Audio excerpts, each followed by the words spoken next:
MND, Chinese rocket launch poses no threat to Taiwan. Shopee accounts used for 10 billion new Taiwan dollars illegal remittance.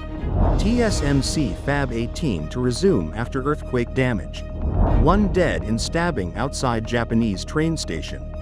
Birth rate set to rise in South Korea for first time in 9 years. Taliban official calls for girls' high schools to open. UK set to introduce digital driving licenses. Nepal sharply increases permit fee for Everest climbers. Hello, I'm Johnny. Thank you for joining us on Funday News. It's Friday, January 24th, and here are your top stories. And for today's Taiwan news, the Ministry of National Defense reported that China launched a satellite carrier rocket from the Xichang Satellite Launch Center on January 23rd. The rocket's path passed through Taiwan's air defense identification zone toward the Pacific, but remained outside the atmosphere, posing no threat. Taiwan's military closely monitored the situation using its joint surveillance systems. Jiayi prosecutors indicted 3 people, including a woman surnamed Liu and her ex-husband, for illegal underground remittance through Shopee accounts linked to China. The operation involved 10 billion NT dollars, including fraud funds, with illegal profits exceeding 18 million NT dollars. A magnitude 6.4 earthquake on January 21st caused damage to TSMC's fabs in Thailand, including equipment displacement and wafer breakage. Fab 18 is expected to fully resume production on January 23rd, while Fab 14's timeline remains unclear. All staff were confirmed safe. And in global news, a man was killed and 2 other people were injured in an apparent random stabbing incident on Wednesday evening near a train station in Nagano, a key transport hub for ski areas in central Japan. The police are searching for the attacker, who fled the scene with a blade-like weapon in hand. An investigative source said the suspect apparently targeted people at random. The 3 victims were attacked while waiting for a bus near the station, and one of them died after being stabbed on the left side.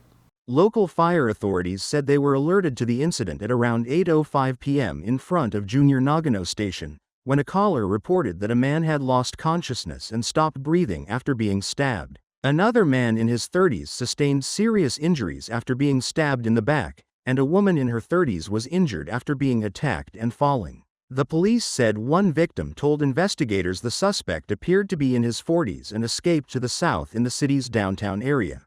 They described him as slim, between 165 and 175 centimeters tall, wearing glasses, and with something resembling a white cloth over his head. South Korea's birth rate is set to rise in 2024 for the first time in 9 years, following a rebound in marriages delayed by the COVID-19 pandemic. The country has recorded the world's lowest fertility rates, but the number of newborns from January to November 2024 rose 3% from a year earlier. In 2023, the number fell by 7.7%, marking an 8th consecutive year of decline and resulting in an annual fertility rate of 0.72, the lowest globally. The increase comes as marriages rose in 2023, marking the first increase in 12 years after many couples postponed weddings during the pandemic. In South Korea, there is a strong correlation between marriages and births, with a time lag of 1 or 2 years, as marriage is often seen as a prerequisite for having children. In a government survey last year, 62.8% of South Koreans opposed births outside of marriage. In neighboring China, the number of births rose by 5.8% to 9.54 million in 2024, also boosted by delays in marriages due to the pandemic. The number of marriages in South Korea during the January to November period jumped by 13.5%. Last year, South Korea introduced various measures to encourage young people to get married and have children, after the now impeached President Yoon Suk-yeol declared a national demographic crisis and proposed creating a new ministry dedicated to addressing low birth rates.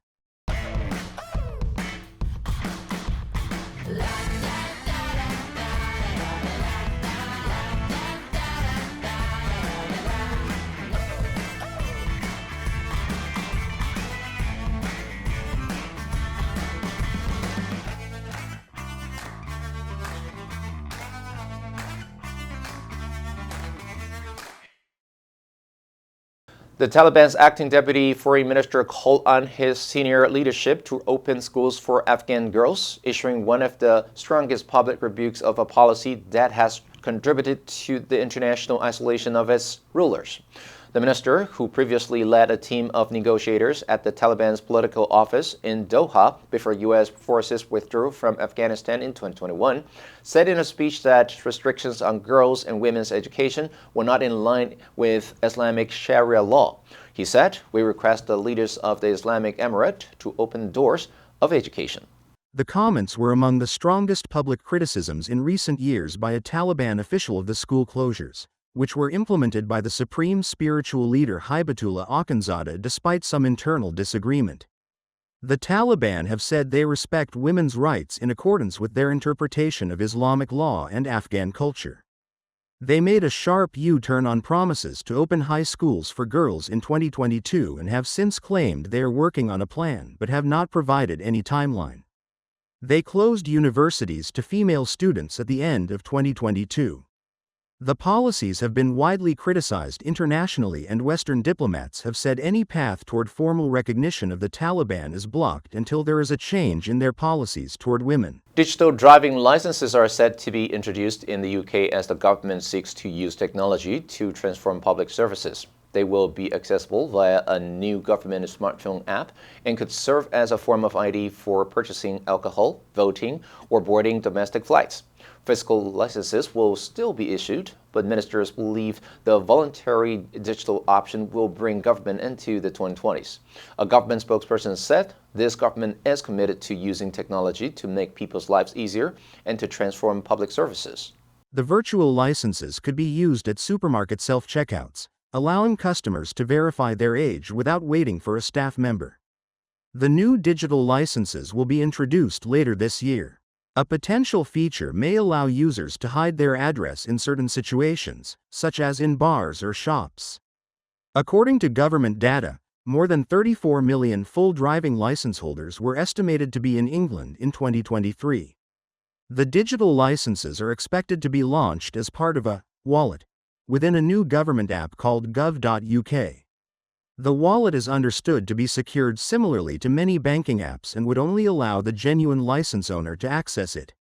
It will use features commonly found on smartphones, such as biometrics and multi-factor authentication, including security codes. On Wednesday, officials said Nepal will increase the permit fees of climbing Mount Everest by more than 35%, making the world's tallest peak more expensive for mountaineers for the first time in nearly a decade. Income from permit fees and other spending by foreign climbers is a key source of revenue and employment for the cash-strapped nation. The Director General of the Department of Tourism announced that a permit to climb Mount Everest will cost $15,000, reflecting a 36% rise from the $11,000 fee that has been in place for nearly a decade. The new rate will take effect in September and apply to the popular April to May climbing season along the standard Southeast Ridge, or South Col, route. Fees for the less popular September to November season and the rarely climbed December to February season will also increase by 36%, to $7,500 and $3,750, respectively. Some expedition organizers said the increase, under discussion since last year, was unlikely to discourage climbers. About 300 permits are issued each year for Everest. Lucas Furtenbach of Austria-based expedition organizer Furtenbach Adventures said, "We expected this hike in permit fees." He added that it was an understandable step from the government of Nepal. The answer for yesterday was C, comprises. The committee comprises experts from various fields. Did you answer correctly? Now let's delve into today's news. One dead in stabbing outside Japanese train station. Number 1, consciousness, 意识. After the accident, he lost consciousness for several hours. Number 2, sustain, 维持支撑. The team worked hard to sustain their winning streak throughout the season. Number 3, resemble, 类似像. She closely resembles her mother in both appearance and personality. Next, we have a multiple choice question for everyone to practice. Which answer would you choose? You can write your answer in the comments section. The correct answer will be announced tomorrow. And that's all for today's Funday News. Be sure to tune in to Funday News from Monday to Friday and click the link below to join Funday for free. I'm Johnny Wu, your host. I'll see you next time.